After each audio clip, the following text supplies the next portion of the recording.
आज दो बड़ी अहम खबरों के ऊपर बात करेंगे। पीटीआई को अदालत से रिलीफ मिला है, ये रिलीफ क्या है और किस तरह पीटीआई के लिए सूदमंद साबित होगा, इसके हवाले से आपको आगाह करेंगे। और साथ ही एक बड़ी खबर जो खैबर पख्तूनख्वा में गवर्नर राज के नफाज के हवाले से है। इन खबरों में कितनी सदाकत है और ये मामला क्या है, इस हवाले से भी आपको आगाह करेंगे।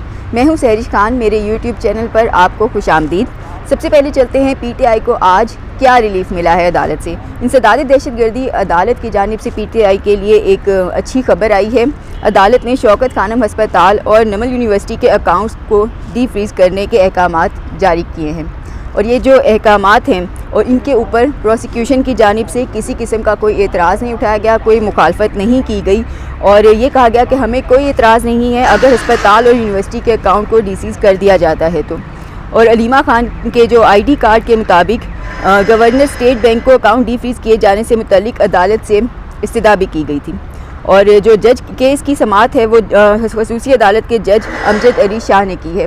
तो सुबह सुबह पीटीआई ने आज एक अच्छी खबर फाइनली देख ली है और इसके साथ ही जस्टिस तारिक महमूद जहांगीरी के इस्तीफ़े के मामले पर भी आज दिलचस्प सूरत हाल हुई है, उसका भी तस्करा करते चलते हैं। अदालतों का जिक्र हो रहा है तो इस्लामाबाद हाई कोर्ट के अंदर आज जस्टिस तारिक महमूद जहांगीरी के इस्तीफ़े की खबरें उनके सामने ही एक वकील ने बोल दी।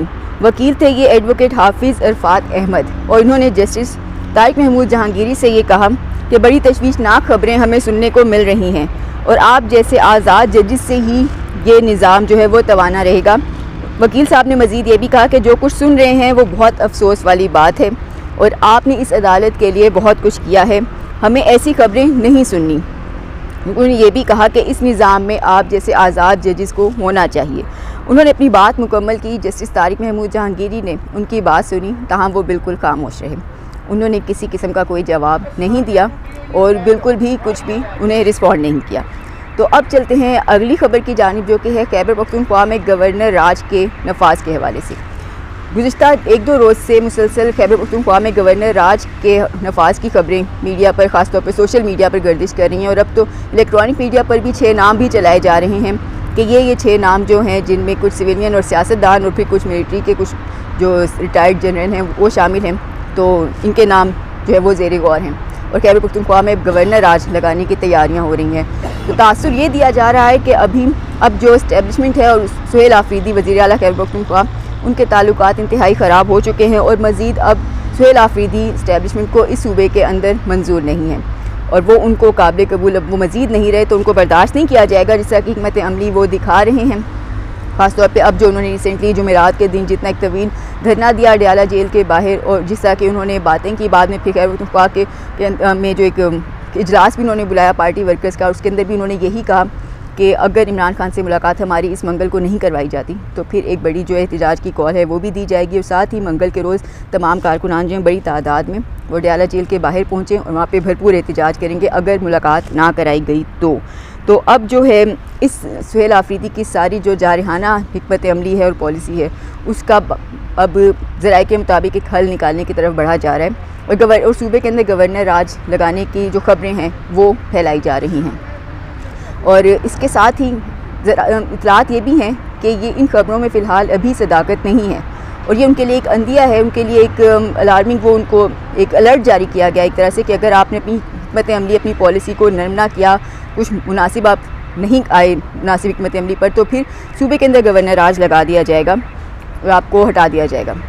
ताहम ये जो खबरें हैं सुहेल आफरीदी के साथ साथ एक और जमात के लिए भी बड़ी दिलचस्प है और वो है पीपल्स पार्टी। पीपल्स पार्टी के फैसल करीम कुंडी अभी सूबे के अंदर गवर्नर हैं। पावर शेयरिंग फार्मूला जो था उसके तहत खैबर पख्तूनख्वा और पंजाब के अंदर जो गवर्नर की सीट थी ये पीपल्स पार्टी ने ली थी। अब अगर यहाँ पर इन केस खैबर पख्तूनख्वा में गवर्नर राज लग जाता है, गवर्नर को तब्दील कर दिया जाता है, नया गवर्नर आता है, तो पीपल्स पार्टी के साथ पावर शेयरिंग का जो फार्मूला है वो मुतासिर होगा बुरी तरह से। पीपल्स पार्टी फ़िलहाल ऐसा कुछ भी नहीं चाहती। ज़राए के मुताबिक पीपल्स पार्टी को भी उनकी जो अंडरस्टैंडिंग है इन खबरों की, गवर्नर राज की खबरों की, वो यही है कि ये सुहेल आफरीदी को और पीटीआई को डराने के लिए और उनको एक अलर्ट जारी करने के लिए कहा गया है। फ़िलहाल ऐसा कुछ प्रैक्टिकली नहीं हो रहा और अगर सुहेल आफरीदी अपनी हिकमत अमली में बेहतरी ले आते हैं, मुज़ाकरात की जानिब जाते हैं और सूबे में एक तरफ से जो जारहाना पॉलिसी अपनाए हुए हैं नज़र आ रहे हैं, बज़ाहिर इस्टेब्लिशमेंट को सख्त किस्म के बयानात भी दे रहे हैं, एहतिजाज की दोबारा कॉल्स भी देने की बातें कर रहे हैं, तो अगर वो इनसे पीछे हट जाते हैं तो फिर सूबे के अंदर गवर्नर राज नहीं लगेगा और फैसल करीम कुंडी ही आगे बतौर गवर्नर कंटिन्यू करेंगे।